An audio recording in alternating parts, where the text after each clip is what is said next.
24 juin 1944. Base aérienne d'Eohima, île Barnan. Le soleil du matin s'est concentré sur la piste grise volcanique, en le transformant en un miroir de trébuit tandis que le premier géant Saburo Sakai a serré les commandes de son Mitsubishi A6M5 avec des mains qui avaient déjà déduit plus d'avions ennemis que la plupart des conducteurs ne rêveraient de faire face.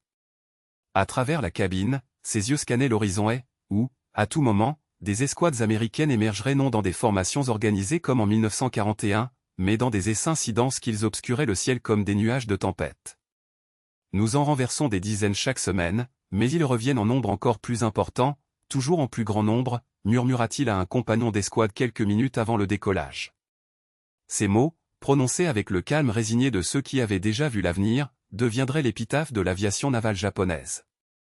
Avec 28 victoires aériennes confirmées, Sakai, l'un des plus mortels du Japon, a compris ce que les jeunes coureurs autour de lui ne pouvaient pas encore voir, ce ne sont pas les batailles qui ont scellé leur destination, mais le nombre froid des lignes de production, où l'héroïsme individuel s'est dissipé face aux mathématiques implacables de la guerre industrielle.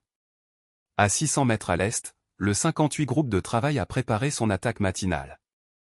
15 avions porteurs ont lancé 450 avions sur des vagues synchronisées, comme s'il s'agissait d'un exercice de routine. La semaine précédente, les Américains avaient perdu 89 avions. Ce matin-là, ils ont mis ce nombre 5 fois sans cligner des yeux. Dans l'USS Essex, USS Yorktown et USS Lexington, pilotes novices, beaucoup avec seulement 400 heures de vol, ont ajusté leur équipement pour la première mission de combat, sachant que derrière eux on travaillait pour remplacer chaque L4 perdu par 3 nouveaux. L'équation d'annihilation était déjà tirée. Ce n'est qu'en 1944 que les États-Unis produiraient 96 318 avions, plus que le Japon n'avait fabriqué tout au long de la guerre. Ce moment d'inévitabilité mathématique a eu sa jeunesse 16 ans plus tôt, à l'été humide de 1928, lorsqu'un adolescent Saburo Sakai s'est arrêté avant les portes de la base navale du Kabo. Né le 25 août 1916 à Saga, troisième des 8 enfants d'une famille de samouraïs pauvres, Sakai s'est enrôlé dans la marine impériale à 16 ans, fuyant un avenir sans perspective entre le riz et la dette. Le processus de sélection de l'aviation navale a été conçu pour être brutal. Sur les 1500 candidats qui ont rejoint sa classe à l'école de navation de Tsuchiura en 1937, seulement 70 recevraient leurs ailes. Un taux de défaillance de plus de 95%, calculé pour forger des pilotes d'élite, pas seulement compétents. Les tests physiques étaient si extrêmes qu'ils ont brisé les os et les esprits, suspendus dans des barres de fer jusqu'à ce que les mains saignent, nageant dans des eaux glacées de janvier jusqu'à ce que l'hypothermie s'installe, effectuant des manœuvres aériennes pour vomir, puis les répéter sans repos. Sakai a obtenu son diplôme à la 11e place le 27 novembre 1937, avec 650 heures de numéro de vol acquis, 5 ans plus tard, semblerait inaccessible pour les programmes de formation américains. Conçu pour le 12e COQT, il a eu son baptême de feu entre 1938 et 1939, sur le ciel de la Chine, pilotant un Mitsubishi A5M contre les biplans chinois obsolètes. Sa première victoire est survenue le 5 octobre 1938, près de Hankow, lorsqu'un Polikarpov fabriqué par soviétique a explosé en feu après une courte rafale de ses mitrailleuses de 7,7 mm. Jusqu'en mai 1941, lorsqu'il a rejoint Tinan COQT à Formosa, Sakai a déjà accumulé plus de 800 heures de vol et 4 massacres confirmés. Le Tinan Air Group était la nata de l'aviation navale japonaise, rassemblant des pilotes qui deviendraient des légendes, Hiroyoshi Nishizawa, avec 87 victoires avant sa mort, Toshio Ota, avec 34 massacres, Masaki Shimakawa avec 27. Ils se considéraient comme des héritiers de la tradition des samouraïs, les guerriers de l'air dont le talent et le courage vaincraient. Aiment tout désavantage matériel. Le premier signe que cette croyance pourrait être une erreur est apparu le 8 décembre 1941, le 7 décembre du côté américain de la ligne de date internationale, lorsque Sakai a participé à l'attaque de Clark Field aux Philippines. Volant pour escorter 54 bombardiers G4M, les héros ont pris les Américains complètement au dépourvu malgré 9 heures d'avertissement préalable. Après Pearl Harbor, Sakai a bâti un PE-40 Warhawk, regardant l'avion ennemi se désintégrer sous le feu de ses canons. Au sol, des rangées impeccables de BE-17 flambaient, dans une scène qu'il décrira plus tard comme « un incendie de forêt ». Mais ce qui l'impressionne le plus n'est pas la victoire facile, mais le nombre absurde d'avions détruits, plus de 100 appareils américains perdus en une seule matinée. Si les États-Unis pouvaient se permettre de laisser autant d'avions exposés même après un avertissement de guerre, quelles réserves cachaient-ils ? Les premiers mois de 1942 semblent confirmer la confiance des Japonais dans la qualité plutôt que dans la quantité. Le 3 février, décollant de la base de Rabaul nouvellement conquise, Sakai entre en combat au-dessus de Bougainville, démontrant la supériorité de maniabilité du Zéro contre les Wildcats américains, incapables de le suivre dans les virages serrés. À cette époque glorieuse, les statistiques de tir semblaient justifier la philosophie japonaise en matière d'entraînement. Lors de la bataille de la mer de Java le 27 février, son escadron détruisit plusieurs avions alliés avec des pertes minimes. Au-dessus de Port Darwin le 19 février, le Tinnan Kokute accumule des victoires écrasantes avec des pertes négligeables. Les pilotes japonais ont abattu plusieurs ennemis par mission. Mais derrière ces victoires tactiques, des signes inquiétants apparaissaient pour quiconque avait des yeux pour les voir. Après avoir abattu un BE-17 au début de 1942, Sakai remarqua comment le bombardier avait résisté à des punitions incroyables avant de finalement s'écraser. Le tir défensif des artilleurs américains fut précis et incessant, même lorsque l'avion était en feu. Plus alarmante encore était la rapidité du remplacement, lorsque les escadrons alliés perdaient des avions, de nouveaux appareils apparaissaient en quelques jours. Lorsque les Japonais perdirent des chasseurs, les remplaçants mirent des semaines à arriver de l'archipel. Le calcul était simple mais ignoré. Les Alliés remplacèrent leurs pertes plus rapidement que le Japon ne pouvait les infliger. Le lieutenant-commandant Tadashi Nakajima, officier des opérations du Tinnan Kokute, a effectué des calculs privés qui ont révélé une vérité gênante. Pour maintenir l'équilibre en 1944, le Japon aurait besoin d'un taux de mortalité de 10 pour 1. En pratique, ils atteignaient à peine 3 pour 1. Le 7 août 1942, à 5h30, l'alarme de décollage urgent de la base de Laconé à Rabaul envoie les pilotes se précipiter vers leurs avions. Les forces américaines avaient débarqué sur Guadalcanal et Tulagi, prenant les Japonais complètement au dépourvu. Sakai s'est installé dans son Zéro, l'un des 18 chasseurs chargés d'escorter 27 bombardiers G4M lors d'une mission de 560 000 marins jusqu'à Guadalcanal, la plus longue opération de chasse jamais tentée à cette époque. Le vol lui-même était un test d'endurance humaine.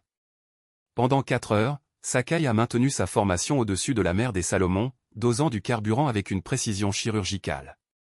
Tout excès de puissance ou toute manœuvre inutile pourrait entraîner un atterrissage forcé dans des eaux infestées de requins au retour.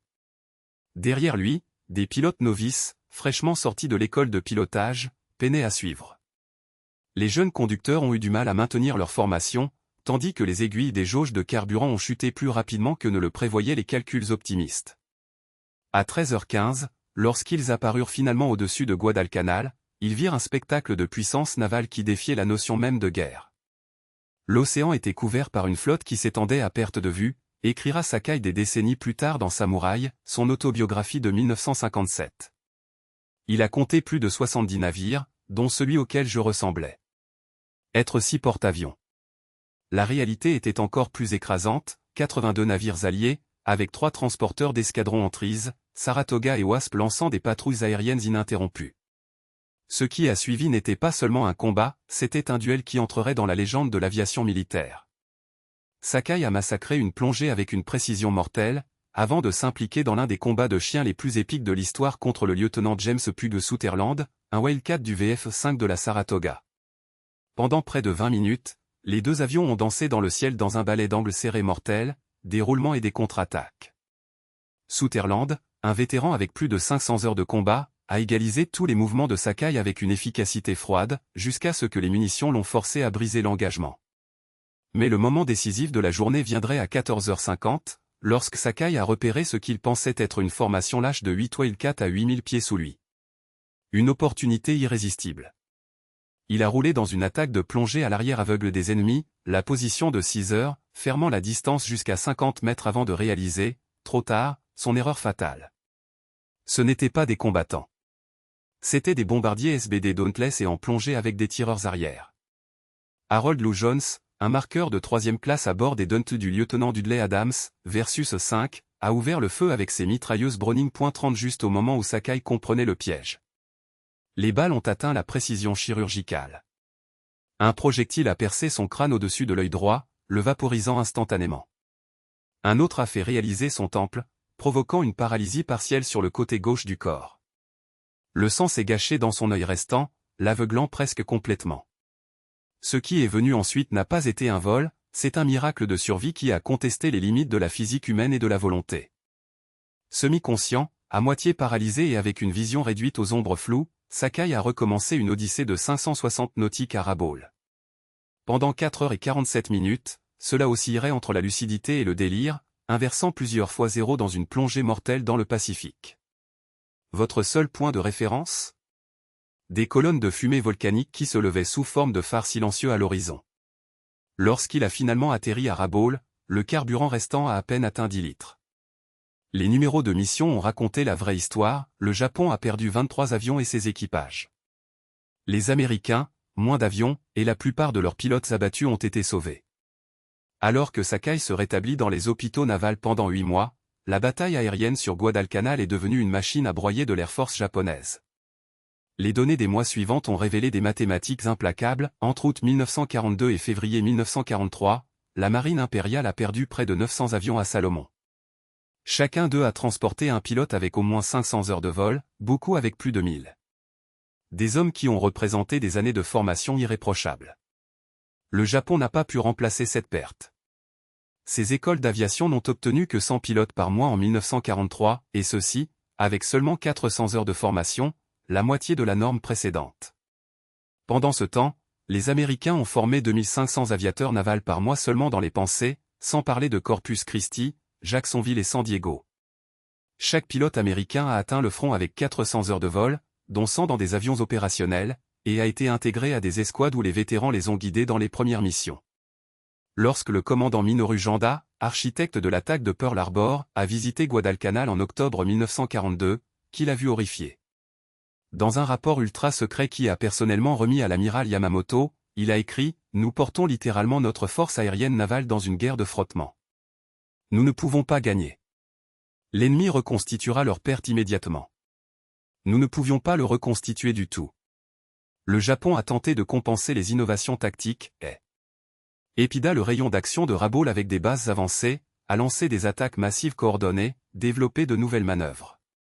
Rien de tout cela n'a eu d'importance face à une supériorité numérique écrasante. La différence de production industrielle était un abîme. En 1940, avant la guerre, les États-Unis ont produit 12 840 avions militaires. Le Japon, 3 ans de conflit en Chine, a à peine atteint 4 768. La production américaine était, en pratique, en temps de paix. Les Japonais, à la limite maximale. Pearl Harbor a tout changé. Ford S. Willow Run Factory, qui n'existait même pas en 1940, produirait un BE-24 Liberator toutes les 63 minutes en 1944. Son plancher de fabrication était plus grand que toutes les installations d'aviation japonaises combinées. Au plus fort, 42 000 travailleurs ont installé des bombardiers à partir de 1,55 million de pièces. L'aviation nord-américaine a fabriqué 15 000 PE-51 Mustang Out à l'heure de zéro dans la vitesse, la puissance de feu, le blindage et les performances d'altitude. Grumman a livré 12 275 F-6 FL-4 en seulement 30 mois, le combattant a conçu spécifiquement pour détruire zéro. L'avion qui massacrera plus d'avions japonais toutes les autres lignes hors de production à un rythme de plus d'une douzaine par jour. Mais la disparité n'était pas seulement des nombres, la technologie l'était. Alors que le Japon a eu du mal à maintenir la production d'un zéro de plus en plus obsolète, les États-Unis ont lancé de nouveaux modèles d'avions chaque trimestre. F-4U Corsair a dépassé 0 à 130 km/h. La foudre PE-38, avec ses 2 moteurs et ses armes dévastatrices, a attaqué des altitudes où le moteur de zéro s'étouffait. Au milieu de 1943, les moteurs américains ont développé 2000 chevaux, contre 1130 à partir de zéro. Les combattants américains avaient un bouclier. Zéro, aucun. Les États-Unis ont utilisé du carburant à octane élevé, qui a fourni beaucoup plus de puissance que le kérosène aéronautique japonais. Lorsque Sakai est revenu en service limité en juin 1943, son œil droit a été détruit pour toujours et sa perception de la profondeur, engagée. Conçu comme un instructeur à la base aérienne de Toyohashi, il a été témoin de première main l'effondrement des modèles d'entraînement japonais. Les nouveaux élèves sont arrivés de l'école primaire avec seulement 150 heures de vol, moins que les pilotes américains accumulés avant même de jouer un avion de combat. Nous devons transformer ces enfants en pilotes de chasse dans 3 mois, se souviendrait Sakai dans une interview de 1985. Ils pouvaient à peine atterrir sans rouler. Nous les envoyions mourir. Rien de plus. Même les avions de formation ont révélé la crise des ressources. Les entraîneurs avancés étaient épuisés, les reliques de guerre en Chine, germaient jusqu'à ce qu'elles se désintégrant presque. Les quotas de carburant ont limité chaque étudiant à 60 heures de vol en phase opérationnelle. Il n'y avait pas de pièces de rechange. Lorsque les entraîneurs ont cassé. Lorsqu'ils sont endommagés, ils ont été cannibalisés pour garder les autres dans l'air. Les instructeurs? Une légion de vétérans estropiés comme Sakai, des hommes qui, à droite, devraient être dans des lits d'hôpital, mais que le Japon ne pouvait pas se permettre de se dispenser. Ces coureurs brisés ont tenté de transmettre leurs connaissances aux garçons qui ne vivraient jamais assez pour l'appliquer. Le nombre de cours de formation à la fin de 1943 est une phrase, la plupart des stagiaires envoyés dans des zones de combat étaient morts dans 6 mois. Même avec les blessures qui l'ont laissé au bord du handicap, Sakai s'est porté volontaire pour revenir sur le front en juin 1944. L'invasion américaine de Mariane a menacé de placer le BE-29 à la portée du territoire japonais. Chaque pilote disponible était essentiel, même les anciens combattants semi-blunt, qui appartenaient à des quartiers, pas à des cockpits. Sakai a été affecté à Yokosuka Kokute et envoyé à Iwo Jima le 24 juin. Il est arrivé au milieu de ce que les Américains appelleraient Great Mariana Turkey Shoot, un massacre aérien sans précédent. En une seule journée, le 19 juin, l'aviation navale japonaise a perdu 315 avions et 445 équipages. Les Américains? 29 avions abattus, et les pilotes les plus secourus. Une première mission de combat d'Iwo Jima le 24 juin a révélé la nouvelle réalité de l'American Air Power. Menant une section de 4-0 dans une interception, Sakai n'a pas trouvé les formations administratives de 1942, mais un flot de plus de 200 avions, L4, Avengers et Dauntless dans des vagues parfaitement synchronisées. Le ciel est devenu noir avec eux, confessera-t-il à l'historien Henri Sakeda en 1994. Ils sont venus en couches, des combattants en haut, des bombardiers de plongée au milieu, des torpilles en dessous. Pour tous ceux que nous avons engagés, 5 autres sont apparus. Dans le combat suivant, Sakai s'est retrouvé seul contre 15 L4 F6F. En utilisant chaque appareil appris dans les années de vol, il a survécu à un duel de 20 minutes qui aurait détruit un pilote moins expérimenté. Il s'est caché dans les nuages, a effectué des jets à bout en bout au bord de la structure de l'avion et, dans un moment désespéré, a plongé si près de la mer que la mousse océanique couvrait sa canopée. Il a abattu un L4, peut-être juste endommagé, mais il savait que cela ne faisait aucune différence. Les Américains pourraient perdre des dizaines. Les mathématiques de bataille étaient implacables. Le Japon a envoyé 450 avions à la bataille de Mariana et a perdu 480 en 3 jours, y compris des renforts. Le Task Force 58, seul, a lancé près de 1000 sorties le 19 juin, ne perdant que 29 avions tout en décimant les 2/3 de l'aviation navale japonaise en un après-midi. Jusqu'en octobre 1944, lorsque le vice-amiral Takajiro Onishi a officialisé les unités d'attaque spéciale de kamikaze à Mabalaka, aux Philippines, la décision n'était pas du fanatisme, c'était une inévitabilité arithmétique. Sakai a compris cette logique brutale avec une clarté de coupe. Vous devez comprendre, a-t-il expliqué dans une interview de 1998, nous avions des garçons avec 30 heures de vol face aux Américains avec 300. Ils ne pouvaient même pas trouver l'ennemi, et encore moins le secouer. S'ils volent normalement, ils sont morts sans résultat. S'ils étaient kamikazes, au moins ils pouvaient endommager un navire. C'était une équation simple. Le système de formation s'était effondré. Yokaren, le cours préparatoire pour les aviaires navals, a joué des recrues pour l'avant en 90 jours, avec moins de 100 heures de vol. Beaucoup n'avaient jamais tiré leurs armes en vol, les munitions étaient trop précieuses pour faire de l'exercice. Ils ne pouvaient pas naviguer au-delà de la portée visuelle de la côte. Certes, ils ne connaissaient pas les combats de chiens. La réponse américaine était écrasante. Le Task Force 38 pourrait lancer 1200 avions à partir de 17 creux d'escadron, 8 légers de plus et ces unités ont été remplacées en continu. Lorsque les groupes aériens ont souffert bas, ils ont été tournés vers les États-Unis et remplacés par des escouades fraîches. Les unités japonaises se sont battues jusqu'à l'annihilation. Les dernières missions de Sakai ont eu lieu pour défendre le territoire national en 1945. Volant maintenant de la base aérienne navale de Yokosuka, près de Tokyo, il a participé à des interceptions contre les raids du BE-29 et plus tard contre les attaques d'avions. Qui a été témoin de l'absurde? Lors de l'opération Tengo, la défense d'Okinawa en avril 1945, le Japon a lancé des attaques de kamikazes contre la flotte invasive américaine. Mais les Américains avaient déjà perfectionné leur défense. Les radars ont dirigé des canons de 5 pouces, qui ont ouvert 9000 mètres en feu, les mitrailleuses Bofors de 40 mm se sont engagées à 3600 mètres, les Oerlikon de 20 mm ont créé une barrière finale à 1800 mètres. Les nouvelles grenades avec des sports de proximité ont automatiquement explosé près de l'avion. Combattre des patrouilles aériennes avec 50 L4 ou plus en orbite à des altitudes échelonnées, vectorisées par radar pour intercepter les raids à 80 km de la flotte. Nous sommes partis avec 100 avions, a déclaré Sakai. Lorsque nous sommes arrivés à la flotte américaine, il y en avait 20, un ou deux peuvent avoir atteint un navire, généralement un pair de mission piqueté. Pour les Américains, perdre un contradictrice ne signifiait rien. Ils avaient trop de navires. Les chiffres d'Okinawa sont eux-mêmes, 1465 sorties kamikazes et plus de 1000 avions. Est-ce perdu dans les attaques conventionnelles? Ils ont coulé 36 navires américains et endommagé 368, mais la Task Force 58 est restée entièrement opérationnelle, lançant 40 000 sorties de combat. Pour chaque navire américain qui coule, le Japon a perdu 60 avions et pilotes.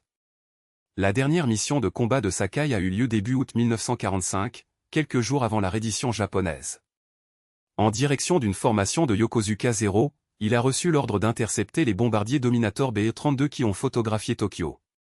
C'est une mission qui résumait l'absurdité de la guerre, des combattants obsolètes contre le plus récent bombardier américain, un projet de réserve, car les États-Unis pouvaient se permettre de réduire le luxe de tout. L'interception a échoué. Le BE-32 a volé trop haut et trop vite pour les Zéros. Sakai ne pouvait observer que tout en documentant les villes japonaises déjà réduites en cendres. La guerre était terminée. Ces vols n'étaient que le record de la dévastation. L'entraînement japonais, autrefois rigoureux, s'est effondré sous le poids de la guerre. En 1941, un pilote a reçu entre 700 et 800 heures de vol avant le combat.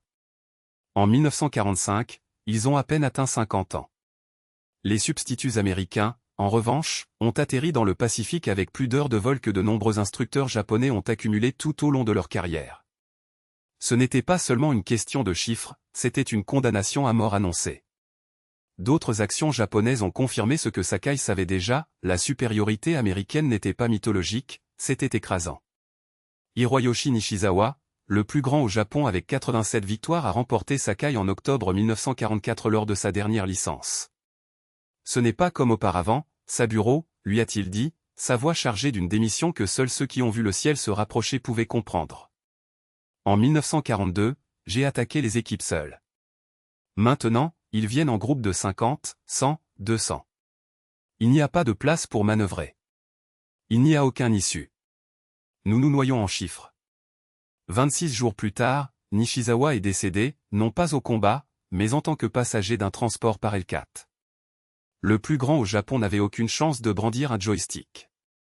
Sa mort était l'épitaphe d'une guerre qui ne gagnait plus avec compétence mais qui a été perdue par l'inertie. Le commandant Masata Kokumiya, dans son travail posthume 0, écrit avec Jiro Horikoshi, le créateur de la chasse, a démantelé l'illusion avec une précision chirurgicale. Nous pensions que l'esprit pouvait surmonter l'infériorité matérielle. Nous pensions qu'un pilote japonais valait 3 Américains. La qualité individuelle n'a pas réussi à survivre. Mais derrière les chiffres, il y avait des visages. Le 9 février 1942, tandis que la machine en train de donner un champ d'aviation à Java, Sakai a plongé sur ce qui semblait être un transport militaire. À l'approche, il a vu à travers les fenêtres des avions ce que aucun manuel de guerre n'a appris à affronter, les femmes et les enfants. Des civils néerlandais fuyant les Indes orientaux, déjà condamnés. Je ne pouvais pas tirer, admira-t-il des décennies plus tard. Ce n'étaient pas des combattants. C'étaient des mères, des enfants, des gens qui essayaient d'échapper à la même chose que nous craignions. J'ai secoué les ailes, signalant de suivre. Le pilote néerlandais a compris. Il a salué. Mes compagnons d'escouade, sans aucun doute, ont également épargné la cible. Les transports se sont échappés en Australie, prenant des vies qui seraient autrement devenues statistiques. 40 ans plus tard, lors d'une réunion de tromperie aux États-Unis, une femme néerlandaise s'est approchée de Sakai avec des larmes aux yeux. J'étais dans cet avion, a-t-il dit en lui tenant les mains. Votre choix m'a sauvé la vie. Et celle de mes enfants. Et celle de mes petits-enfants. Un geste d'humanité au milieu de l'enfer, preuve que, même dans les guerres les plus brutales, la conscience peut surmonter l'ordre. Au cours des dernières années, Sakai est devenu un critique implacable du mythe du guerrier japonais. Dans une conversation à l'American Naval Academy en 1991, il a écrasé la légende de kamikaze avec une vérité inconfortable. Voulez-vous savoir ce que les pilotes suicidaires pensaient alors qu'ils ont plongé contre leur navire? pas sur l'empereur. Pas en l'honneur. Quand ils l'ont fait. Sa déclaration la plus controversée est venue à un événement aux côtés de Paul Tibet, Enola Gay Pilot, si le Japon avait d'abord développé la bombe atomique, et on m'a ordonné de le lancer à Los Angeles, cela l'aurait fait sans hésitation. C'est la guerre. L'Amérique était tout simplement meilleure que nous. En 1998, sa fureur contre le leadership japonais a débordé, il demande pourquoi nous avons continué à nous battre lorsque nous savions que nous ne pouvions pas gagner. Les cavaliers ordinaires, ces garçons mourant dans leurs combattants, croyaient en la propagande jusqu'à la fin. Ils pensaient que nous gagnions.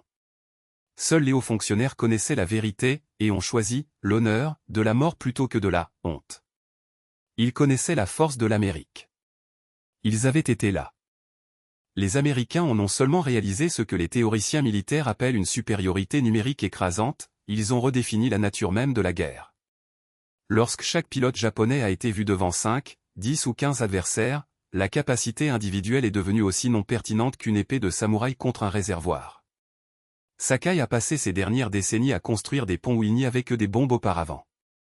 Il a envoyé sa fille étudier dans une université américaine, avec des conseils qui ressemblaient à une confession, apprenez l'anglais. Apprenez la démocratie. Apprenez pourquoi ils ont gagné. Elle a épousé un officier de l'armée américaine, un geste qui, pour Sakai, n'était pas une trahison, mais la seule loyauté qui était encore significative, la vérité. Lors des réunions des anciens combattants, où les ennemis serments ont échangé du feu, ils ont maintenant échangé des mains et des rires. Sakai a dédicacé des photos aux côtés d'Américains, revisitant des combats de chiens comme s'ils étaient mal joués au jeu d'échecs. Vous avez gagné parce que vous vous avez bien dit, a-t-il répété aux jeunes Japonais. Nous avons perdu parce que nous croyons que l'esprit pourrait renverser des feuilles de calcul. Mais pour le public américain, votre message est allé plus loin. Vous avez gagné par production, mais la production est venue de la liberté. Les travailleurs libres dans des usines libres ont dépassé les esclaves dans les hangars réglementés. La force de vous n'était pas les chiffres, c'était le système qui a généré ces chiffres. Les données finales de la guerre aérienne du Pacifique sont une exécution massive de l'illusion japonaise. Porte-avions construits pendant la guerre, États-Unis, 28 flottes et 71 escortes. Japon, 6 flottes et 4 escortes. Pilots formés, 60 1956 Américains contre 15 000 Japonais. Aviation fuel en 1944, 6,5 milliards de gallons américains contre 315 millions japonais. Chaque métrique a crié la même phrase, les États-Unis pourraient perdre 10 avions pour chaque japonais déduit tout en écrasant l'ennemi par le poids brut de l'industrie. Dans la pratique, ils ont fait l'inverse, plusieurs japonais ont renversé chaque perte américaine, transformant la victoire en une question de temps, pas de talent. Le 22 septembre 2000, Saburo Sakai a dîné en tant qu'invité d'honneur au club des officiers de la base aérienne d'Atsugi Naval, entouré de l'uniforme esmuyalmé de la marine qui avait jadis juré pour détruire. À 84 ans, toujours dressé en chaîne, il a partagé des histoires de combat avec les mêmes hommes dont les camarades avaient essayé de tuer. J'ai dépassé les jeunes en essayant de tuer les Américains, a-t-il dit, levant la tasse. J'ai passé la vieillesse à se faire des amis entre eux. La deuxième mission était beaucoup plus noble. À la fin du dîner, un jeune conducteur, le lieutenant-commandant William Johnson, s'est levé pour le saluer. Sakai tendit la main, puis son corps se raidit. La pression a été achevée, mais son cœur s'est arrêté à l'instant suivant. Il est décédé sur le chemin de l'hôpital dans une ambulance de la marine américaine, la dernière image de ses yeux étant celle d'un officier ennemi qui, ce soir, n'était qu'un homme. Le symbolisme était si lourd qu'il pouvait presque être mesuré dans des tonnes d'acier, les samouraïs qui ont tiré une fois contre les États-Unis sont morts en leur tendant la main en paix. Lorsque Sakai a dit que nous avons massacré leurs avions chaque semaine, mais ils sont revenus aux collines, il n'a pas seulement parlé de tactique. Décrit les funérailles d'une époque. Le Japon est parié sur les guerriers, Amérique, dans les usines. Les Japonais croyaient qu'une poignée d'élites pouvait surmonter par la pureté du sacrifice, les Américains savaient que des milliers d'hommes ordinaires, travaillant sur des changements ininterrompus, feraient plus d'avions que n'importe quel kamikaze ne pourrait détruire. Ils n'étaient pas de meilleurs pilotes, a admis Sakai. Ils étaient de meilleurs comptables. Chaque zéro a été remplacé par 5 Wildcats. Chaque mort japonais a quitté un écart, chaque Américain abattu était un numéro dans une feuille de calcul qui prédisait déjà son remplacement. Sa dernière interview, 3 mois avant la mort, a été un verdict, l'Amérique a gagné parce que c'était une société libre mobilisée pour la guerre totale. Les travailleurs libres ont construit des avions plus rapidement que nos esclaves. Les scientifiques libres ont innové plus que nos bureaucrates. Les pilotes libres ont combattu plus de créativité que nos produits de liberté. Il fit une pause, comme s'il voyait à nouveau le ciel du Pacifique. Nous pensions que nous nous sommes battus pour un dieu. Ils savaient qu'ils se sont battus pour un mode de vie. Cela a fait toute la différence. La leçon finale de Sakai n'est pas dans les chiffres, mais dans ce qui les a générés. Le Japon rêvait de la victoire pour l'excellence de quelques-uns, l'Amérique l'a garantie par la compétence de beaucoup. Samouraï a fait face à la chaîne de montage, et la chaîne de montage a gagné. Pas pour le courage, pas pour les compétences, mais parce que je pouvais faire des erreurs, apprendre et répéter à une échelle qu'aucun code d'honneur ne pouvait égaler. Lorsque Sakai est mort en serrant la main d'un Américain, ce n'était pas seulement un geste de réconciliation. C'était l'épilogue d'une guerre qui avait déjà été décidée dans les usines de Détroit, dans les laboratoires de Los Alamos, dans des écoles qui formaient des ingénieurs au lieu de fanatiques. Les collines et des avions qui l'ont écrasé en 1942 sont devenus des décennies plus tard, les fondements de l'alliance qui ont reconstruit le Japon. Votre vie, d'un cockpit zéro à la table d'un club naval américain, incarne la transformation d'une nation. De l'empire qui a mis le monde au monde à la puissance qu'il a fournie. De l'épée qui s'est brisée contre l'acier à portée de main qui s'étend en paix. Ces collines, des avions, une fois par condamnation à mort, sont devenus la preuve que même les ennemis les plus féroces peuvent ne pas se plier par la force, mais par la supériorité d'un système qui sait, surtout, content.